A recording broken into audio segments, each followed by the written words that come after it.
Good afternoon, everyone. Just a few things here at the top, and then I am happy to take your questions. So tomorrow, Secretary Austin will welcome Japanese Defense Minister Kiara on his first overseas trip and his first visit to the Pentagon as minister. The Secretary looks forward to a strong relationship with Minister Kiara and working together to advance one of our strongest alliances. We'll have more information to share tomorrow. And then, switching topics, as I'm sure many folks in the room here are focused on. As you know, over the weekend, Congress was able to avert a shutdown of the government. However, we once again find ourselves in a continuing period of uncertainty. Defense of our nation requires certainty and resolve. This also means a commitment to strengthening our own national security by ensuring that Ukraine has what it needs to defend its freedom and protect their people from Putin's brutal invasion. We have enough funding authorities to meet Ukraine's battlefield needs for just a little bit longer, but we need Congress to act to ensure there is no disruption in our support, especially as the department seeks to replenish our stocks. As Secretary Austin said on Saturday, we urge Congress to live up to America's commitment to provide urgently needed assistance to the people of Ukraine as they fight to defend their own country against forces of tyranny. America must live up to its world and continue to lead. We have seen bipartisan support for Ukraine in Congress, and we urge members of Congress to keep their commitment to the people of Ukraine and secure the passage of support needed to help Ukraine at this critical moment. And with that, I'd be happy to take your questions. I'll start with Lita. Thanks, Sabrina. Just on that issue of weapons replacement and refurbishment, in his letter the other day, the comptroller talked about the pressure on replenishing stocks and said there was about 1.6 billion, I guess, left. How long will that 1.6 billion last? And can you give us a sense of what are the weapon systems that are under most strain right now? Where are you seeing the biggest demand that you may not be able to continue to send to Ukraine now? So good question. In terms of how long the 1.6 billion will last, that's a determination that will be made by the comptroller, and I don't know that I'd be able to put a time frame on it. It's really how that funding is used to replenish our stocks, and of course, when we're available to enter into contracts to refill our stocks. So I can't really put a timeline on how long that 1.6 billion will stretch out for. In terms of what we would be, or which systems or capabilities are we working to refill, that depends on, again, what we continue to send Ukraine, whether it's air defenses, more artillery. We know that we are working to refill artillery in our stocks, but it really depends on what Ukraine requests. And again, we know that their priorities are air defense and artillery and also mine clearing equipment. So that's what our focus is on. So that, of course, is what we're inevitably going to be refilling as well. But you have to remember, in the beginning of the war, we were also sending javelins, stingers, other things like that. So those also are being replenished, but we've done so over time. But the Secretary made the point the other day that air defense was the key that the U.S. wanted to continue to send.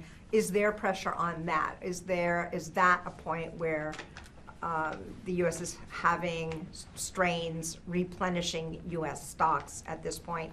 And can you at least narrow it down? Is it weeks? Is it months? Is it 2025? I mean, give us a sense. I wouldn't say there's a strain. I mean, we know that, and we've been very public here from the podium saying that we're not going to drop below certain levels.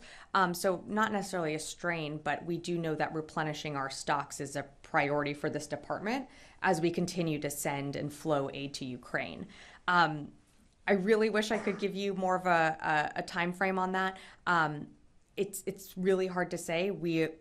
A lot of it depends on when Congress gives us the funding support we need, that we can continue to use that 1.6 billion. So I can't give you a certain timeline or like even forecast weeks or months on how long it will take to use that money. Yeah, Liz. On the Defense Department official who was arrested last week, it's suspected he was in a dogfighting ring. What level security clearance did Frederick Moorfield have? I'm not sure what type of security clearance level he had. That's not something we would give out, as that's something that is individual to, what access that person has. We wouldn't really detail what types of security clearance levels, but we are aware of the criminal complaint, and of course, would refer you to the Department of Justice, as this is an ongoing matter. But he did have a security clearance. How was that able to happen? He was investigated by local police 5 years ago when dead dogs were found in a bag in his property. How was that able to happen?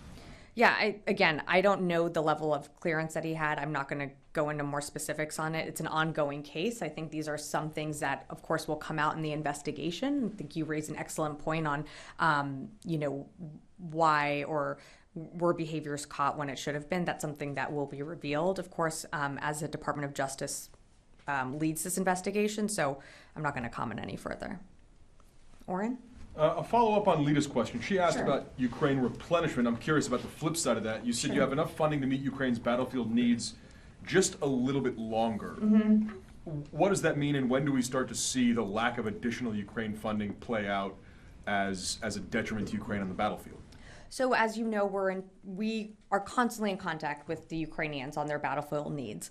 As you've seen from the 47 other packages that we have rolled out over the course of the last year and a half, each package ranges in dollar value. Each package also varies in the capabilities and systems and weapons that we're giving. So it's hard to say how long that additional recalculated PDA authority will go, because it will depend on the package. So again, you've seen some packages that are just over $200 million. You've seen packages that are close to $1 billion.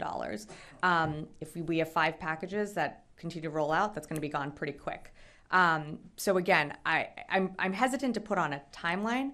We do feel that we have the funding authorities to meet Ukraine's urgent needs right now, but it's not going to be able to sustain us in the long term. We do need Congress to pass a funding bill. Yeah. Dan, and I'll come to you, Laura. Thanks for your time. Wanted to address a point that I think has remained in conflict in the political crisis over the weekend. I think underscored it again, which is that President Biden and the Biden administration has said over and over again that the United States will be there for Ukraine as long as it takes. Mm-hmm. That's usually the phrase we hear. But there are all these other reasons that can be put in jeopardy, including other elections and even political disputes on the Hill over whether or not the fund is. Can you square the circle on that? How can anyone take that as long as it takes seriously, considering all of the other pitfalls here? Yeah, no, I think that's a great question. I think what's important to remember is you've seen bipartisan support for Ukraine on both sides of the aisle. I mean, most recently we had a Republican and Democratic delegation that went to visit Kyiv, that met with leadership there, that saw our weapons and systems that are going in that Ukraine's using. So I think it's important to remember that even though there is consternation on the Hill, you still have Republican support in the House, and you still have Republican support in the Senate, and of course Democratic support. And it's a good reminder also that it is just a small minority of folks in the House that are expressing their opposition. So we do feel confident that we will have bipartisan support to continue to support Ukraine for as long as it takes. And I think it's important, and I think many members on the Hill understand this, supporting Ukraine is in our national interest as well. We can't allow Russia to win. We can't allow Russia to expand its war outside of the lines of Ukraine. And that's why you're seeing the power of the United States to convene over 50 nations with the Ukraine Defense Contact Group that the Secretary leads almost every month. That's why you're seeing aid packages continuing to flow. So I do feel confident that we will have the funding that we need as Congress works through this point of turmoil on the Hill. If I could follow up on the Moorfield case as well, Sure. that dogfighting case. Yeah.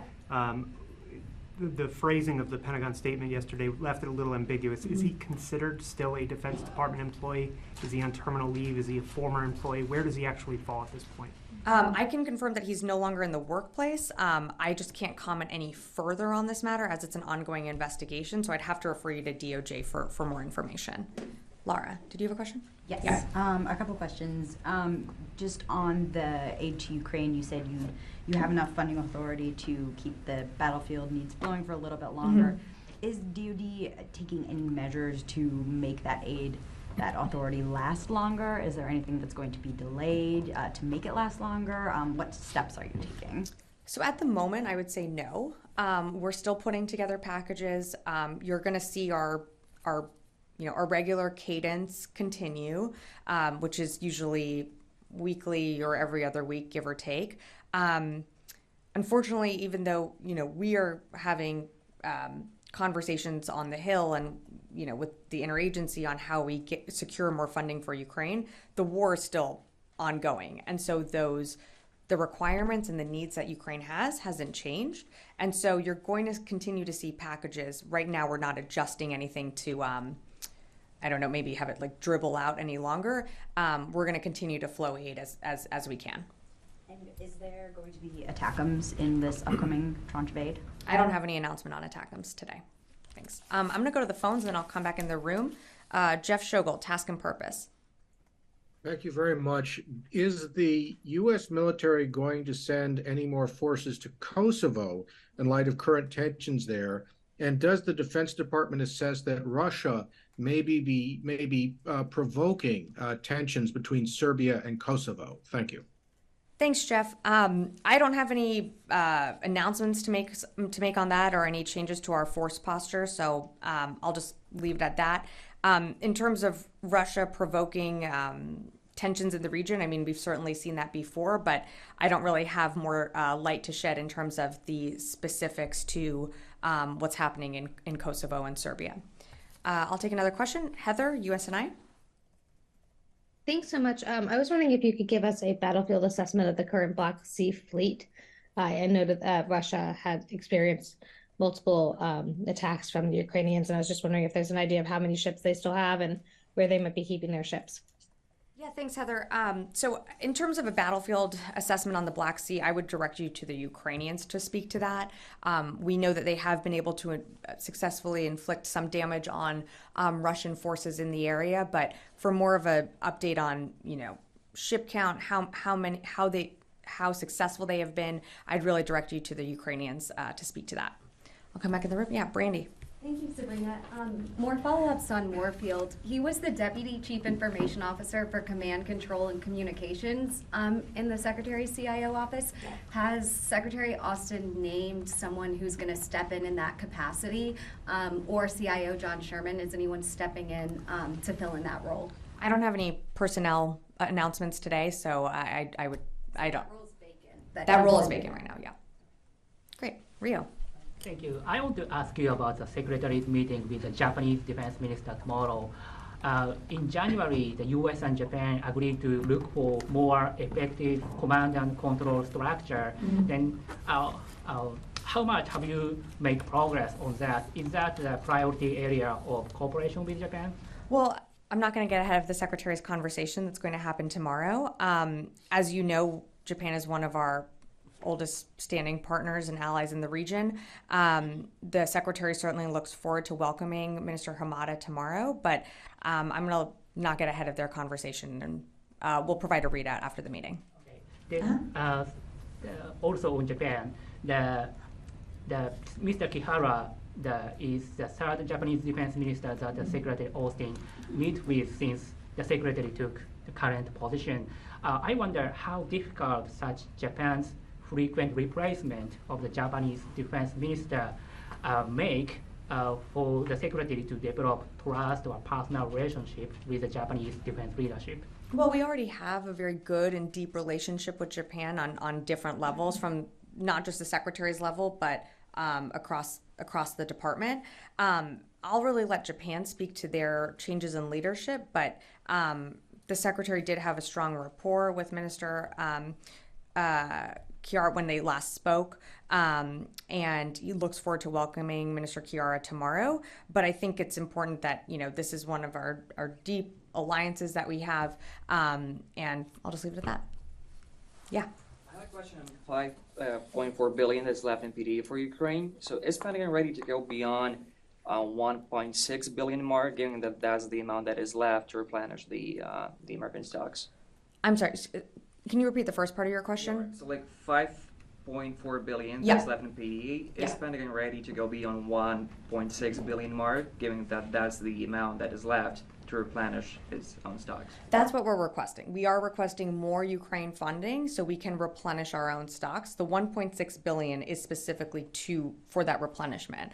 And as you noted, the 1.6 billion is far below, is much lower than what we have in PDA authority left. So that is something that we are urging Congress to look at, of course, because we do need to replenish our stocks as we continue to flow aid to Ukraine.